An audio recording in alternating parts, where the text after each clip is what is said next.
Screech by TarynMcT. Read by Oakshadow5. Chapter 5. Izuku quietly ate his lunch. He was sitting on the roof of the school, barely managing to escape from the horde of students who suddenly wanted to be his friend since he has a quirk. And not just any quirk. No, he's got an avian quirk. Those are cool, flashy, rare, heroic. I'm the same person today that I was yesterday, he thought to himself.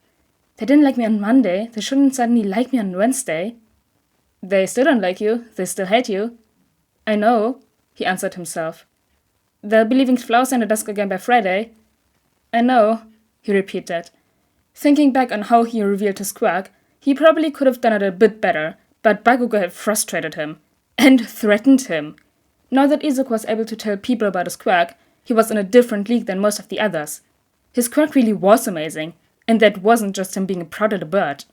He had range with a Screech. He could fly. He could hear and see way better than a regular person. And he had close combat abilities with his talents. He could probably blast Bakugo away with the Screech before he got close, and if he did get close, he could rip him apart.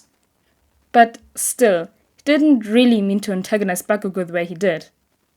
Silence stretched uncomfortably as Izuku folded his wings, leaving them out but not in the way. I've had a quirk for years.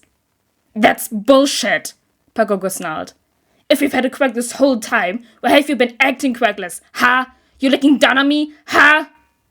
Well, what makes you think that? When have I ever...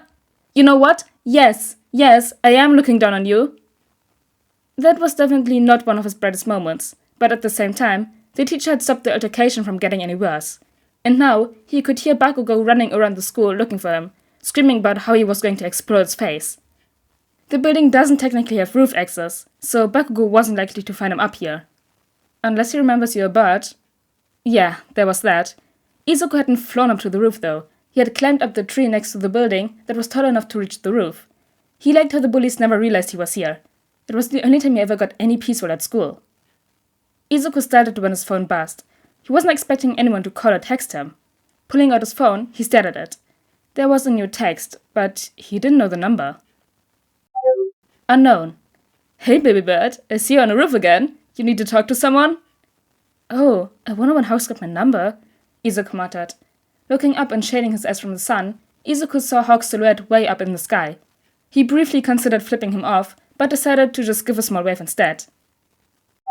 Izuku. Not really, I'm just having lunch. It's peaceful on the roof. Hawks. Ooh, lunch break. I haven't had mine yet. How much longer do you have? I'll join you. Izuku. About 5 minutes. Hawks. Boo, too short to get something. But I can still keep you company for the rest of the lunch period. Izuku. Really rather you didn't. Don't want anyone to see you up here and realize I'm here too. Hawks. Aw, are you embarrassed, baby bird? Izuku. The roof is where I go to get away from bullies. If they find out I come up here because of you, I will disown you. Hawks. Fine. I'll leave you alone for lunch, but I'm going to escort you home after school. I bet you want to go flying, right? Izuku's entire face lit up at that. Yes, he wanted to go flying. He wasn't able to fly at all yesterday, nor last night. He was buzzing with excitement as he returned to class. When the bell rang at the end of the day, Izuku dashed out of the class and was happy to see Hawks really was waiting for him at the school gates. Without even stopping to greet the older bird, Izuku spread his wings and took to the sky in a flurry of grey and white wings. He smirked when he heard Hawk's indignant squawk as he quickly tried to catch up. Baby bird, really? I was kinda expecting at least a hello, you know? He said as he caught up. Izuku was fast, but not as fast as Hawks. After all, owls weren't built for speed, but for stealth. I missed the sky, Izuku replied.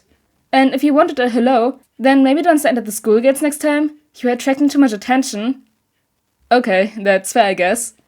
The two thought lazily for a few minutes before he asked. Anywhere in particular you want to go, baby bird? Not really, but can we stop at the eraser's place so I can drop off my bag and change out of my uniform? Sure, I still haven't had lunch. There was a villain right as I was about to get some chicken, so I'm more than willing to take you to dinner. Please say you like chicken, Hawks pleaded. Is that your stupid question of the day? Of course I do. What kind of raptor doesn't like chicken? Thank you. You don't even want to know how many times a day I get called a cannibal for liking chicken. Hawk smiled brightly. Anyone who doesn't know raptors eat birds is an uneducated moron, Izuku snarked. 20 minutes later found both birds on a billboard with a bucket of chicken.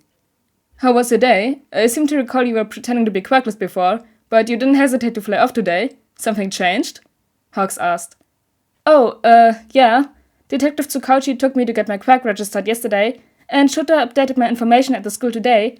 I don't know if I was originally going to let out the truth today, but the teacher wouldn't just let me come to class late without an explanation. Izuku scowled at the chicken before he took a bite.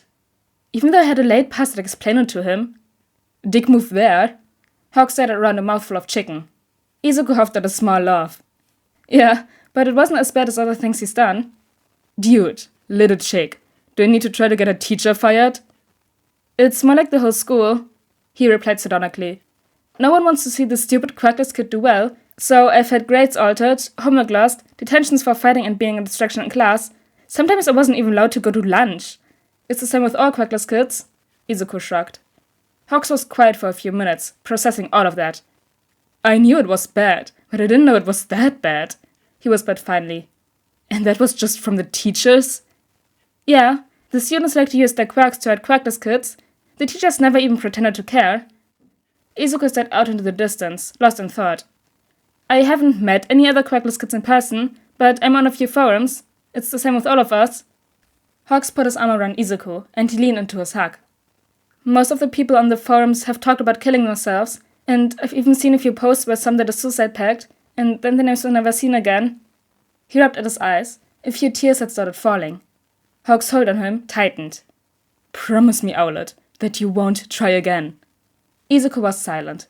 Baby bird, I'm serious. I know you are, he said. I just don't want to break a promise. He buried his face in Hawk's shoulder. I want to say I won't, but I don't know if I'm at a place yet where I can say for sure that I'm good. I'll talk to Eraser about getting you some therapy. Hawks was running his fingers through Izuku's hair, lightly scratching his scalp. In the meantime, how about a different promise? For the next week, promise me you won't try again. If I can't get a full-on never again promise, at least try to get a short time frame promise. Izuku smiled softly up at Hawks. Okay, I can do that, Hawks. Keigo, came his reply. My name is Takami Keigo. Call me Keigo. Okay, I can do that, Keigo. Turns out, promising a week was a bit more difficult than Izuku had thought. He had managed to make it to Friday without any issues, but while he was on the way home from school, he saw his mom. She was on the phone, and Izuku could hear that she was talking to the principal of Aldera, discussing his sudden quirk manifestation. Izuku had made sure his mother didn't see him, but she didn't have to see him and talk to him for his self-worth to plummet. Izuku had made it home and was glad that Hisashi was already home. He leapt into the man's arms and held on tight, tears quickly soaking his shirt. There was no way he could be alone right now, with nothing but his thoughts to keep him company. Oh, sweetie, what happened? Hisashi asked, holding Izuku just as tightly as Izuku was holding him. Izuku shook his head. He didn't want to talk, he just wanted to be held. Hisashi was definitely willing to give the little bird all the comfort he needed. Hisashi and Izuku stayed on the couch for a few hours, until Shota and Hitoshi returned home. Shota took a look at them, and with a concerned look, asked, What happened? With a sad look, Hisashi whispered, He hasn't said yet. Hitoshi moved to sit on one of the couches, wanting to help, but not sure how, and Shota sat next to Izuku and ran his hands through his curls. Hey, kid, can you try to tell us?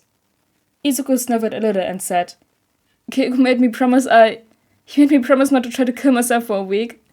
His voice broke as he continued. It hasn't even been 3 days, and I want to break my promise. All three took a sharp breath. Oh, little one. Hisashi was interrupted. I saw my mom. She didn't see me, but she was on the phone with my principal. She kept calling me useless, and then the principal told her I had a quirk. She started to refer to me as it, and then said she didn't know or care where I was, that it wasn't her problem anymore. Izuku was still clinging to Hisashi, and it seemed as though his hands had locked their grips, so there was no letting go. I don't know why you're bothering with me. I'm just some useless bird. I'm not worth anything. You never should have taken me in. Izuku's tears that had stopped a while ago had come back full force. I just wanted to end, but I promised Keigo I wouldn't. An hour or so later, when Shota had dinner ready, Izuku had finally let go of Hisashi. The four of them were seated at the kitchen table. "Thank you," Izuku whispered. "Thank you for being there for me. I know I'm a mess right now, but you didn't leave me. Thank you." Izuku, Shota said.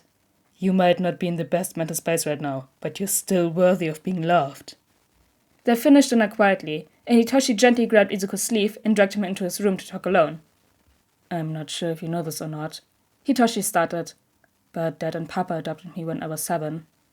"I did hear you were an emergency foster and later adopted, but that's all I was told." My birth parents, well, one of the neighbors had suspicions that they were mistreating me, and one night while they were out, they had gotten mugged. Dad had saved them. Instead of just saying thank you and going about the rest of the night, they told him that they thought their neighbors were abusing their kid." Hitoshi paused there, tracing a scar on his cheek. My parents had kept me in the closet with a too small muzzle for years at that point, from the time my quirk had manifested at 4, until Dad came and got me out. Trust me, Izuku. If anyone knows a thing about self-deprecating, suicidal thoughts, it's me. Dad and Papa will do what they can to comfort you, but if you need to talk to someone who gets it, who still sometimes thinks only the worst about themselves, I'll always be here to talk to." Izuku hugged him. "Thank you, Hitoshi."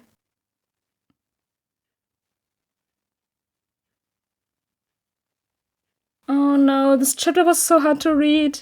The emotional trauma from Izuku. The little baby bird is traumatized and we can't do anything about it. It just hurts. But anyways, guys, I hope you all enjoyed chapter 5 of Screech, and I'll see you all next time. Bye!